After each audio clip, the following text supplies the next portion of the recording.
This is Andy Gallinagh then, pre-Stevenage.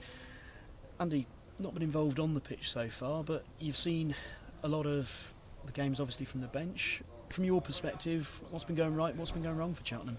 I think we've got a lot of positives to take out of the games that we've played in. Yeah, a couple of the games we haven't been as great, but there's been a lot of positives. We've been scoring goals, we've been defending well. I think it's just keep doing what we've been doing well, and erase a few of the negatives. As a defender who can also play in midfield, do you sit there on the bench and sort of think, I can see why that goal went in or why we conceded there? Not really. I think we've been doing a lot of work with the DVDs after the game, analysing what's gone wrong and what's gone right. Games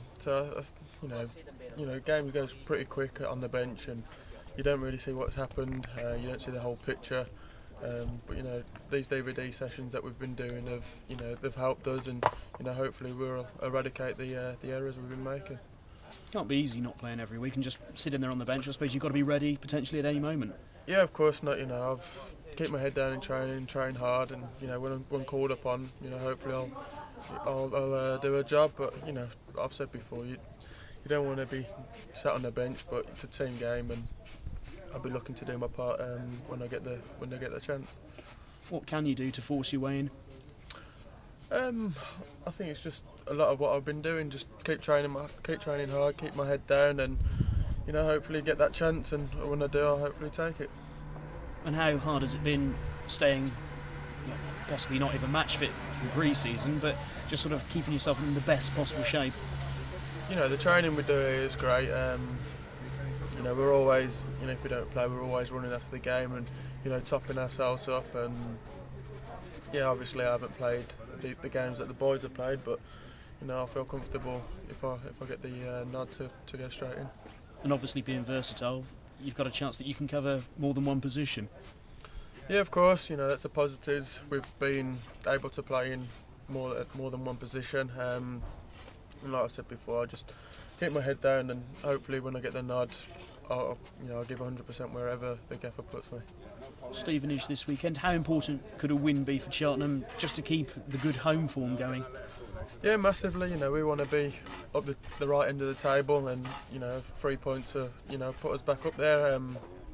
So yeah, it's massive. It's a massive game, but so is every other game. Big physical side, Stevenage.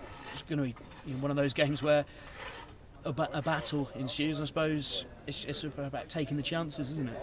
Yeah, of course. Most of the games are battles. It's about who wins the battles, and then hopefully can play a bit of football after that as well.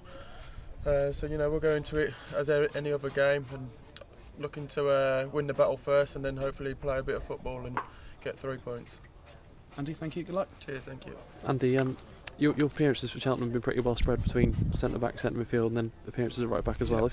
I know you're obviously happy to get in any way you can, but if you're pushed, what is there a position you enjoy more than others? I think personally I've not felt happier, but I think I've been a bit better at centre half. Don't know if that's probably because I played the majority of my games there, and I do a lot of training playing at the back. So I think centre half's probably where I feel a little bit more comfortable, but I'm happy playing anywhere else as well. Yeah.